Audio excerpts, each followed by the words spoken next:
প্রিয় শিক্ষার্থী বন্ধুরা, সবাই কেমন আছো? আশা করি খুবই ভালো আছো সবাই। তো আজকে অনেক দিন পরে আবারও হাজির হলাম তোমাদের সামনে আরও একটি এপিসোড নিয়ে। ষষ্ঠ শ্রেণীর গণিতের প্রথম অধ্যায়ের অনুশীলনী 1.1-এর আজকে আমরা বিগত ক্লাসে অনুশীলনী 1.1-এর 1 নম্বরের যে সমস্যাগুলো ছিল সেই সমস্যাগুলোর সমাধান আমি দেখিয়েছিলাম কিভাবে করতে হয়।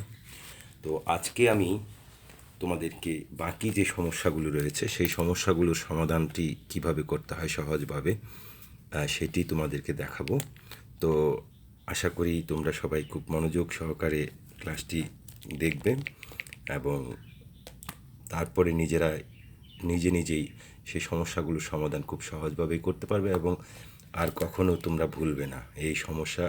বিশেষ করে আমাদের যদি সংখ্যার উপরে সংখ্যাকে সংখ্যার আমাদের যে সংখ্যা স্বাভাবিক সংখ্যা, সেই স্বাভাবিক সংখ্যার যে মূল বিষয়গুলো সেগুলো যদি আমাদের আয়ত্তে থাকে তাহলে আমাদের জন্য পুরো অঙ্কটাই একেবারে সহজ হয়ে যাবে। কেননা আমাদের সংখ্যার ধারণা যদি আমাদের ক্লিয়ার না হয় তাহলে কিন্তু আমরা অঙ্ক ভালো পারবো না। তো সেই জন্য এই প্রথম অধ্যায়টি অত্যন্ত গুরুত্বপূর্ণ তোমাদের জন্য। তো এই প্রথম অধ্যায়ের যে সমস্যাগুলো সেগুলো একটু ভালো করে খেয়াল করবে এবং এগুলোকে যদি তোমরা বুঝতে পারো তোমাদের বাকি অঙ্কের পুরো অধ্যায় বাকি অঙ্কের যে অন্যান্য অধ্যায়গুলো রয়েছে অর্থাৎ পুরো অঙ্ক বইটাই তোমাদের জন্য সহজ হয়ে যাবে। তো আশা করি তোমরা মনোযোগ সহকারে ক্লাসটি দেখবে পুরোটা। আচ্ছা, এবারে আসি আমরা। দেখো এখানে 2 নম্বর সমস্যায় যে সমস্যা দেওয়া আছে, যে বলা হচ্ছে যে কি নিচের সংখ্যাগুলো কথায় লেখো।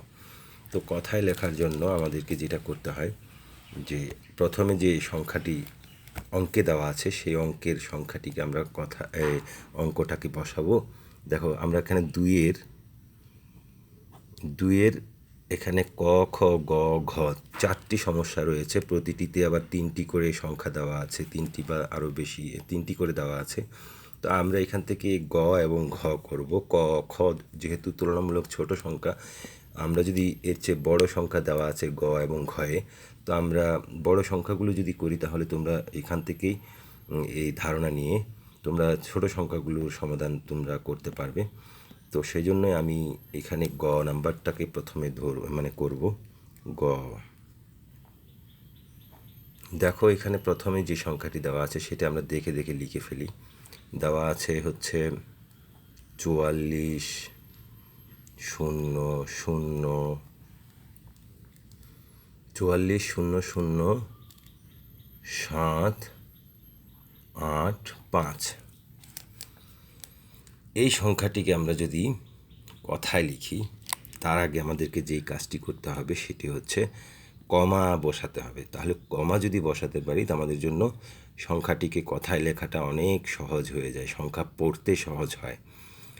একটি সংখ্যা যদি অঙ্কে লেখা থাকে সেই অঙ্কে লেখা সংখ্যাটিকে কথায় প্রকাশ করার জন্য প্রথম যে কাজটি করতে হবে সেটি হচ্ছে অঙ্কে লেখা সংখ্যাটির মধ্যে প্রথমে কমা বসাতে হবে। তো আমরা জানি যে আমাদের যে দেশীয় পদ্ধতিতে সংখ্যা গণনা, সেই গণনার পদ্ধতির মধ্যে প্রথমেই ডান দিক থেকে বাম দিকে 3 ঘরের আগে কমা বসাতে হয়, তারপরে 2 ঘর, আবার তারপরে 2 ঘর। যদি এখানে যদি এই 2 ঘরের আগে আরও সংখ্যা আরও অঙ্ক থাকতো তাহলে আমাদের কমা বসানোর প্রয়োজন ছিল, আরেকটি কমা দেওয়ার প্রয়োজন ছিল। কিন্তু যেহেতু এখানে এই প্রথম 3 ঘরের আগে দেওয়ার পরে আর 2 ঘরের আগে আরেকটি দেওয়ার পরে আর একটি কমা দেওয়ার প্রয়োজন ছিল আবার 2 ঘর আগে, কিন্তু এখানে যেহেতু আর কোনো অঙ্ক নেই 2 ঘরের আগে, সেজন্য এখানে আমরা আর কোনো কমা বসালাম না।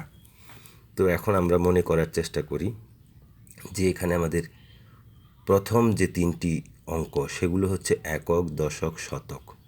তারপরের 2টি অঙ্ক হচ্ছে হাজারের, তারপরের 2টি অঙ্ক হচ্ছে লক্ষের,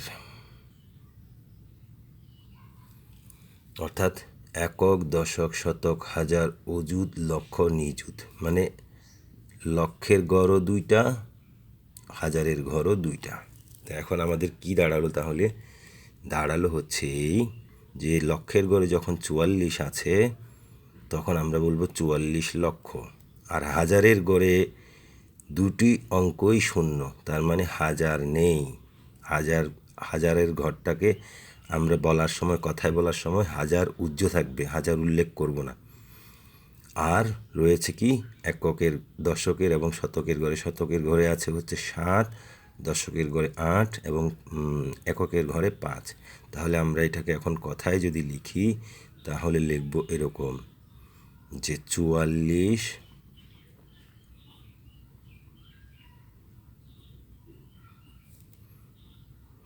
লক্ষ 700। এই যে দেখো হাজারের ঘরে যেহেতু দুটি অঙ্কই শূন্য, তাহলে আমরা ওই যে বললাম যে তখন হাজার কথায় লেখার সময় হাজার উজ্জ্ব থাকবে। উজ্জ্ব মানে এটা উল্লেখ থাকবে না। হাজারের ঘর, হাজার আমাদের কোনো, মানে হাজারের ঘরে কোনো সার্থক অঙ্ক না থাকার কারণে, আমরা দুটি অঙ্কই শূন্য হওয়ার কারণে এখানে হাজার আমাদের উজ্জ্ব, মানে হাজার নেই। শুধু আছে কি 44 লক্ষ 785 হয়ে গেল। 44 লক্ষ 785। এভাবে করে তোমরা বাকি যে সংখ্যাগুলো তোমরা সেগুলোকেও লিখতে পারবে। যেমন এরপরে আরেকটি সংখ্যা দেওয়া আছে 68, 70। এই যে আমি এখান থেকেই লিখছি 68। এই যে দেখো 68, 70, 50, 9। 68, 70, 509। তো 68, 70, 509 এটাকে আমরা কিভাবে লিখব? তো আবারও সেই একই কাজ করতে হবে আমাদের। প্রথমেই কমা বসাতে হবে সংখ্যাটিতে, তাহলে আমরা সংখ্যাটিকে পড়তে পারবো এবং কথায় প্রকাশও করতে পারবো খুব সহজেই। তো এখানে প্রথম 3 ঘরের আগে কমা, তারপরে 2 ঘরের আগে কমা, তাহলে কমা বসানো হয়ে গেল। এখন কি করতে হবে?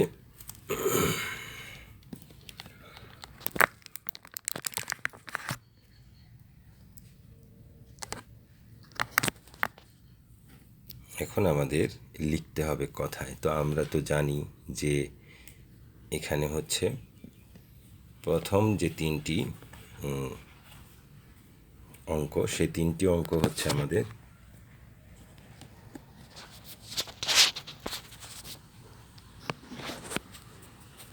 প্রথম যে 3টি অঙ্ক, সেই 3টি অঙ্ক হচ্ছে একক, দশক, শতক।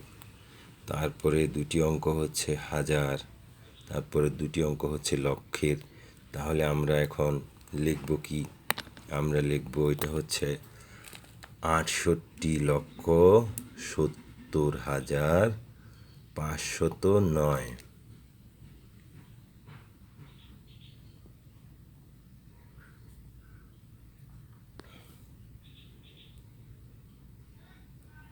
আটষট্টি হাজার, সরি 68 লক্ষ, 68 লক্ষ 70 হাজার 509। 68 লক্ষ 70 হাজার 509। তাহলে এটাও হয়ে গেল। এরপরে কি দেওয়া আছে দেখো, আরেকটি সংখ্যা দেওয়া আছে 71, 05, 070। 71, 05, 070।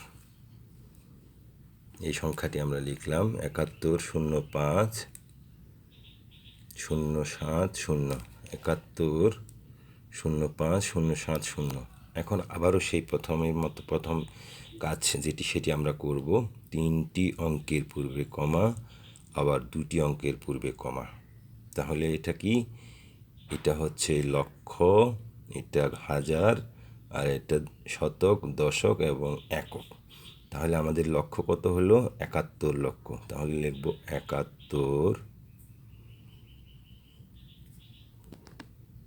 লক্ষ।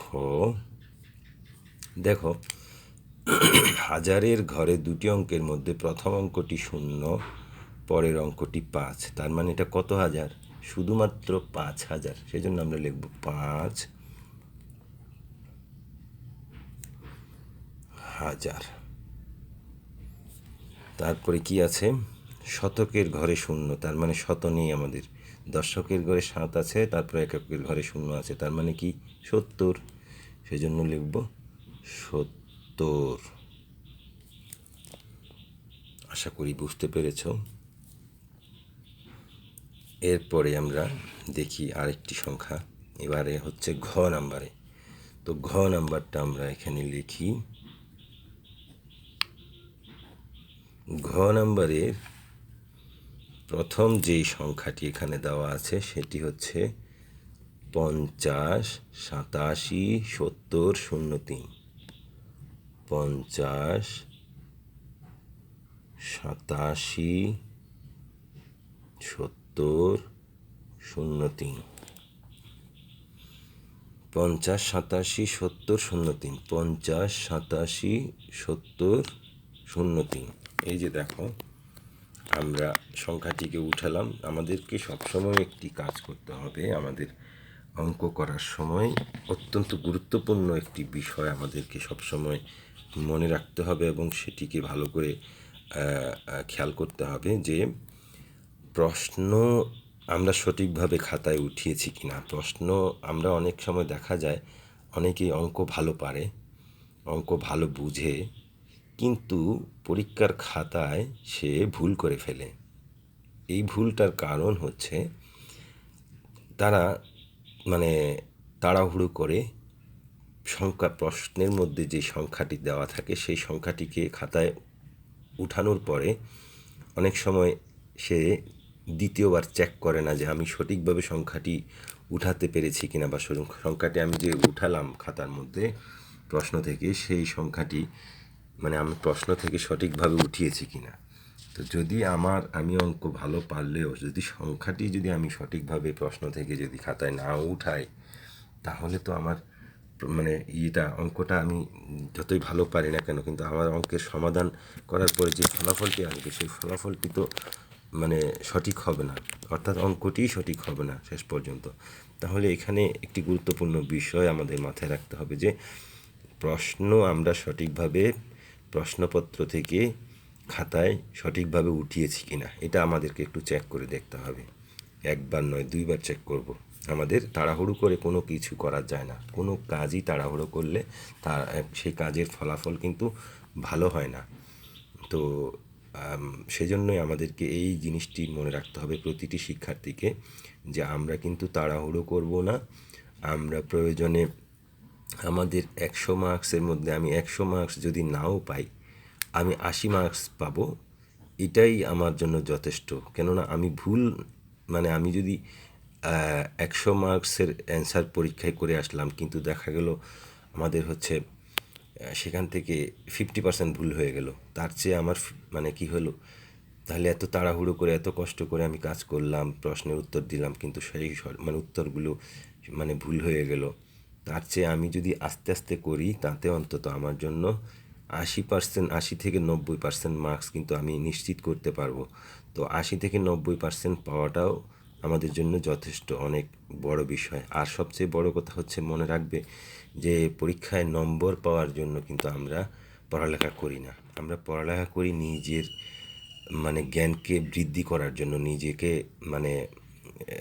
জ্ঞানে এবং তথ্যে এবং সব দিক থেকে পারদর্শী করে তোলার জন্য। তো আমার পারদর্শিতাটা আমার নিজের ভিতরে অর্জন করতে পারলেই হলো, কাউকে দেখানোর জন্য নয়। বরং আমরা শিক্ষা অর্জন করি নিজেকে কী করার জন্য, সব ক্ষেত্রে পারদর্শী করে তোলার জন্য, যেন আমাদেরকে কেউ ভুলভাল বুঝিয়ে ঠকাতে না পারে, কোনো ক্ষেত্রে যেন আমাদেরকে কেউ আমাদের যে অজ্ঞানতা বা অদক্ষতার সুযোগ নিয়ে যেন কেউ আমাদের ঠকাতে না পারে বা মানে আমাদের ক্ষতি করতে না পারে। তো অর্থাৎ শিক্ষা অর্জনের মূল উদ্দেশ্যই হচ্ছে নিজেকে জানা, নিজের পারিপার্শ্বিক অবস্থা সম্পর্কে জানা এবং মানে সকল বিষয়ে নিজেকে দক্ষ করে তোলা, যেন আমি আমার পারিপার্শ্বিক অবস্থা সম্পর্কে সচেতনতার মাধ্যমে আমি আমাকে নিজেকে রক্ষা করতে পারি ক্ষতির হাত থেকে। তো সেজন্য পরীক্ষায় নম্বর পাওয়ার চেয়ে জরুরি হচ্ছে আমাদেরকে সব কিছু ভালো করে বুঝে জেনে সেটার উপরে দক্ষতা অর্জন করা। তো নম্বর পাওয়াটা মুখ্য বিষয় নয়। এখন আসি আবারও সেই অঙ্কের মধ্যে। তো দেখো এখানে আমাদের প্রথম কাজ হচ্ছে 3 অঙ্কের পূর্বে একটি কমা, 2 অঙ্কের পূর্বে একটি কমা, আবার 2 অঙ্কের পূর্বে একটি কমা। তাহলে এই সংখ্যাটিতে এখন কি দেখা যাচ্ছে? আমরা জানি যে প্রথম 3 অঙ্কের পরে যে 2 অঙ্ক সেটি হচ্ছে হাজারের অঙ্ক, সেই দুটি। তারপরের দুটি হচ্ছে লক্ষের অঙ্ক। তো লক্ষের পরে কি? কোটি। তাহলে এটা হচ্ছে এটা হলো কোটি 5। আচ্ছা, তার মানে কি দাঁড়ালো? তার মানে দাঁড়ালো হচ্ছে 5 কোটি।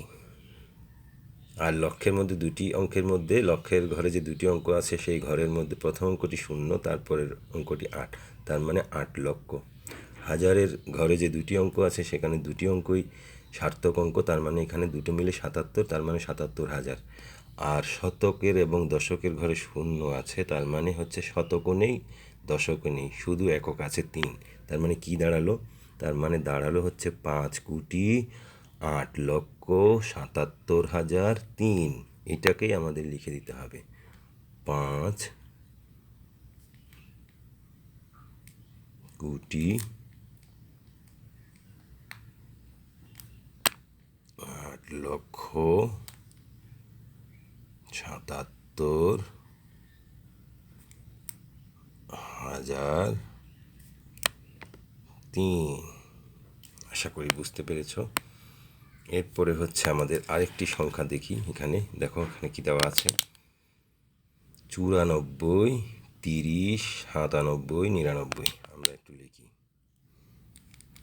94, 30, 97, 99। এখন দেখো এখানে কি দেওয়া আছে? আবারও সে একই কাজ, 3 অঙ্কের পূর্বে কমা, 2 অঙ্কের পূর্বে কমা, আবার 2 অঙ্কের পূর্বে কমা। তাহলে কি দাঁড়ালো? ওই একইভাবে এই প্রথম 3 অঙ্ক তো আমরা জানি একক, দশক, শতক। পরের 2 অঙ্ক হচ্ছে হাজার, তারপরের 2 অঙ্ক হচ্ছে লক্ষ, তারপরের পুরাটাই হচ্ছে কোটি। তাহলে এখানে কোটির ঘরে অঙ্ক আছে একটি, শুধুমাত্র 9, তার মানে 9 কোটি। আর লক্ষের ঘরে দুটি অঙ্ক আছে, একটি হলো 4 আর একটি হলো 3, তার মানে কত? 43 লক্ষ। আর হাজারের ঘরে দুটি অঙ্ক আছে, একটি হলো 0 আর একটি হলো 9, তার মানে শুধুমাত্র 9,000। আর শতকের ঘরে 7, দশকের ঘরে 9, এককের ঘরে 9, তার মানে এটা হচ্ছে 99, 799। তার মানে আমাদের সংখ্যাটি কি দাঁড়ালো? আমাদের সংখ্যাটি দাঁড়ালো হচ্ছে 9,43,00,000। 43 লক্ষ। তাহলে হাজারের মধ্যে শুধু 9,000, 9,000। এই যে দেখো 799, 799। আশা করি বুঝতে পেরেছ। এখন একইভাবে এখানে আরও কি আছে? আরও একটি সংখ্যা আছে। এই সংখ্যাটিকেও তোমরা আসলে পারবে, আমি আজকে আর দেখালাম না। পরবর্তীতে আবার প্রয়োজন হলে তোমরা যদি না বুঝতে পারো তাহলে আমাকে জানাবে, কমেন্টে প্রশ্ন করবে। তাহলে আমি আবারও পরবর্তীতে হয়তো তোমাদের প্রয়োজন মনে করলে আমি আবারও এই বিষয়ে করব, আবারও ব্যাখ্যা করে বোঝানোর চেষ্টা করবো আরও সহজভাবে। তো আজকের মতো এতটুকুই থাক। আমরা পরবর্তীতে আবার 3, 4 এবং 5, 6 এই সমস্যাগুলো একসাথে আমরা সমাধান করে দেখব তৃতীয় পর্বে। আজকে দ্বিতীয় পর্ব গেল অনুশীলনীর প্রথম পর্ব ছিল, এর পূর্বে শুধুমাত্র 1 নাম্বার সমস্যা সমাধান নিয়ে, যেটা ছিল অঙ্কে লেখা। আজকে করলাম আমরা কথায় লেখা। পরবর্তী সমস্যাগুলো আমরা সমাধান করব ধাপে ধাপে তৃতীয় পর্বে ইনশাআল্লাহ। ভালো থাকো সবাই, খুদা হাফেজ।